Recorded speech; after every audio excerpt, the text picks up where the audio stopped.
Good day, folks. This is Bob from Bobby Broadcast Delhi with this news on this Friday. News and Hatke views. Let's start seeing what's happening in the game of what's happening, what are the steps India is taking. The first one, eyes on China. India gives Myanmar a sub.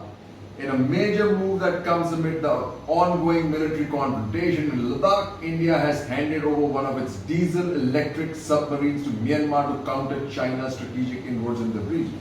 Really important. Like I said, this was red turning to blue, and really we need, now the real push is going to have to be to get the West to acknowledge Myanmar as a major bulwark against the expanding China in the Indo-Pacific, which it is. And we really have to convince the United States away from the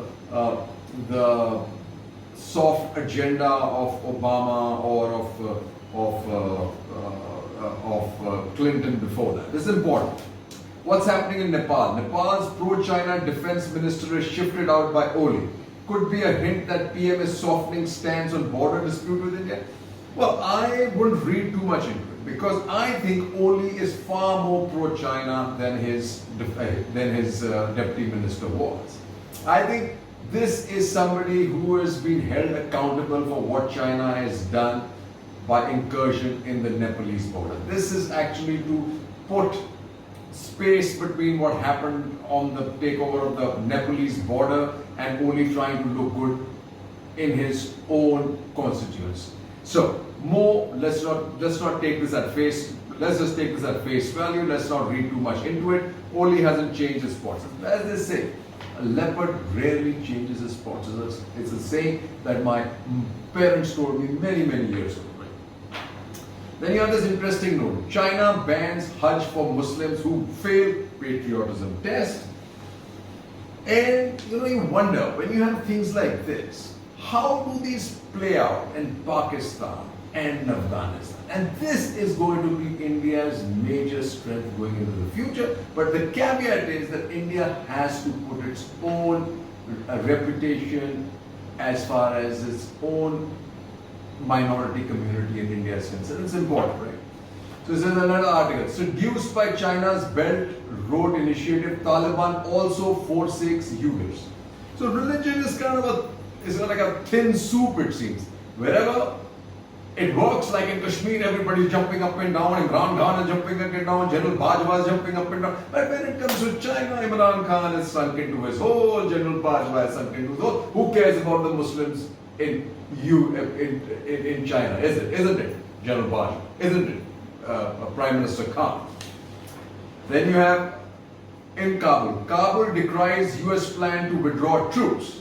It says Pakistani officials have also expressed concern about an accelerated withdrawal. Prime Minister Imran Khan warned in recent Washington Post editorial. Islamabad has supported the US maintaining a presence in Afghanistan rather than a complete exit that would lead to greater regional instability. So now even Pakistan acknowledges it. If there is a gap created, there is going to be havoc on Pakistan's border. However, as we all know, the military is not with the president. The top US general declined to endorse recent White House announcements on speeding the withdrawal of US troops from Afghanistan. General Mark Milley, the chairman of the Joint Chief of Staff, told NPR Radio on Sunday that the agreement reached with Afghan and Taliban officials to leave Afghanistan was conditions-based, adding that the United States would responsibly end the war. And that's very interesting to note, right? There is a gap between Trump and the army. Trump tweets about early US pullout worries Afghanistan. It worries not only Afghanistan but now Pakistan, and obviously it has worried India. Taliban attack on city tests US-Afghan resolve in talks. Offensive occurs as negotiations to end war appear stalled. And there is this push to take over the capital of Helmand. That is dangerous. I don't think the US can live with that. With that and do the deal, right? General Milley refuses to back Trump's Afghan withdrawal timing. That's impressive. Let's see Pakistan. Pakistan, interesting. Strategic twin islands to China under debt trap CPEC project. Pakistani Prime Minister Imran Khan's government move to take federal control over twin island near Karachi has rocked the Sindh province with protests.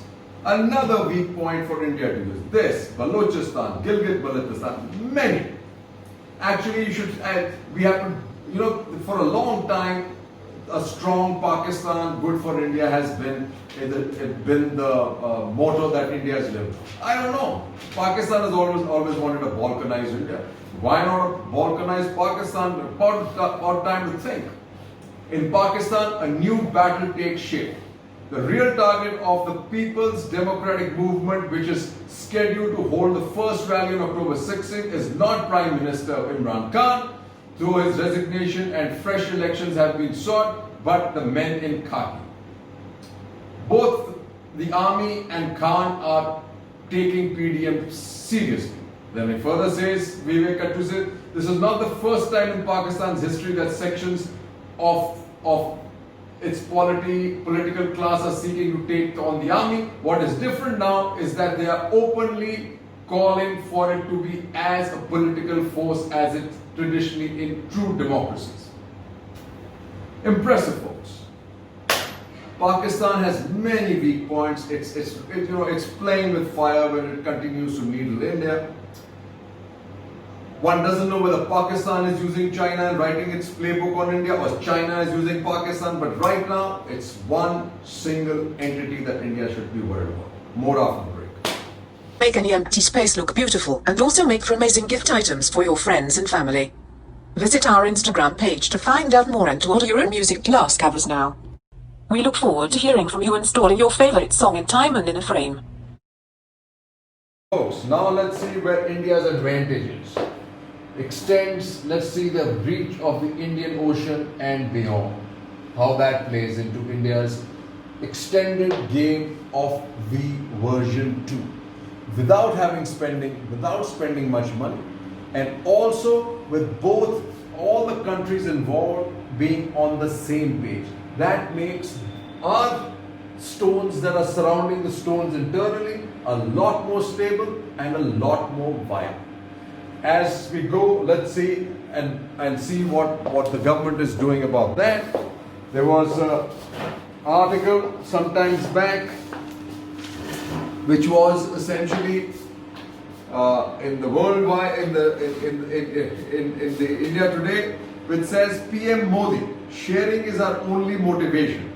PM inaugurates new Supreme Court building in Mauritius, takes a giant at shine. Okay.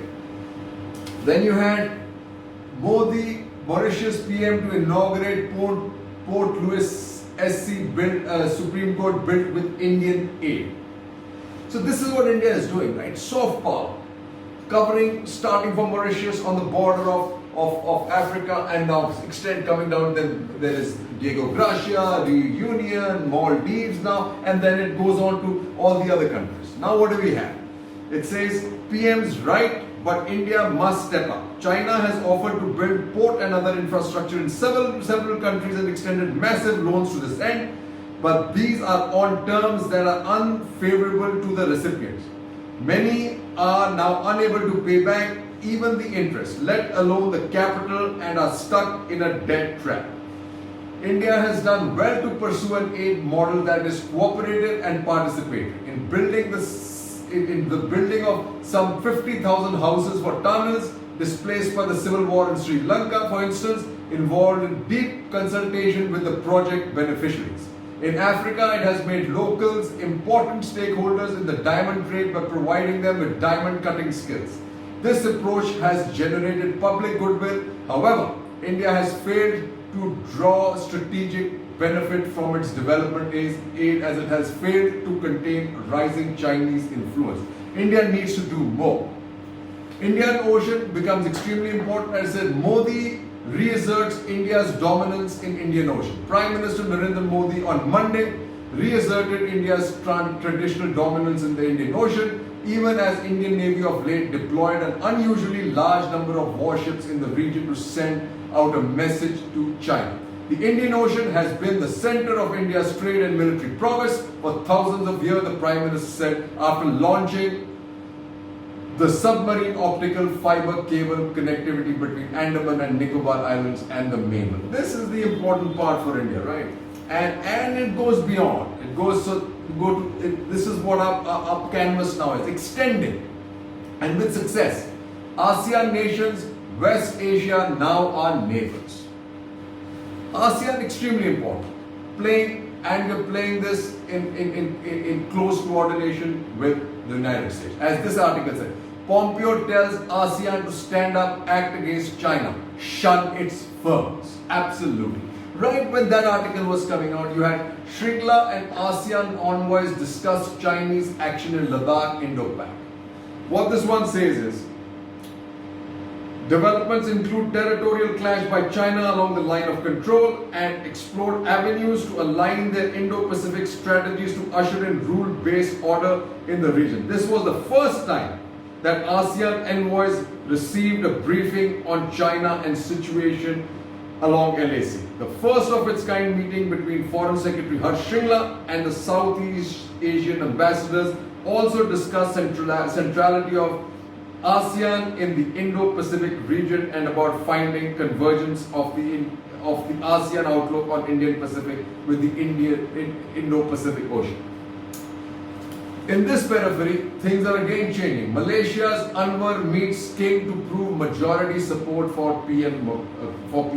I don't know how many of you remember. Anwar was under the pump from the previous regime. Came to India for help. India under Manmohan Singh kind of gave him a cold shoulder. However, he is a main player because Mahathir, as you know, was absolutely ballistically anti-Indian. Look at what's happening in Thailand. Thais defy emergency declaration. Demonstrators take to the streets. Thailand is another country in play. Got to be very careful because even Thailand kind of has not taken a stand against China either way, right? And it's one of the places there's an absolute sieve of Chinese exports into India and branded as made in Thailand. Then there's another article to Indonesia. To the Indonesian it shunned. This is very interesting. For 2 decades, Subianto, a former Indonesian general, was a pariah in international affairs. Mr. Prabowo, once a son-in-law of the dictator Suharto, who died in 2008 and past commander of Indonesia's feared special forces, was blamed for atrocities. Okay, but now Mr. Prabowo is Indonesia's Minister of Defense, and the ban has been lifted at the invitation of Defense Secretary Mark T. Esper. It's an issue that India should be following. Indonesia is another one of the places that is falling out of the grip of China, and India needs to be a player there. It's already got a deal of a port in Indonesia, very important. This is a very important note that's come out by Claude RP. South Bloc's mistakes will now be corrected by army. Indian diplomats have committed several blunders while negotiating with the Chinese in the past. It is thus heartening to have the army commander border talks this time around. And it says the most vital concern today is not to lose the advantages gained on the ground at the negotiated table, as it has often happened in the past. So far, nothing has been lost during the 7 months of border talks conducted in Ladakh by Lieutenant General Harinder Singh, and hopefully it will stay as is even going into the future, folks.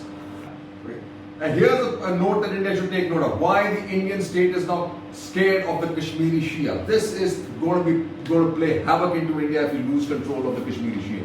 And here's another one that we should make in India's defense industry to take care of. Turkey makes new advances in land and naval warfare with an introduction of Aksungur ASW drone. Folks, Turkey's reached where it's reached, being a supply chain for NATO. India needs to do something similar. Jai Hind. Driving force of the nation, now driving Max Plus Logistics. Unparalleled discipline, exceptional work ethic and diligence combined with mental and physical agility to meet any challenges. Moving forward on the right path in the face of physical stress and adversity. Max Plus Logistics. Wait till the end for some more information. May the Max Force be with you.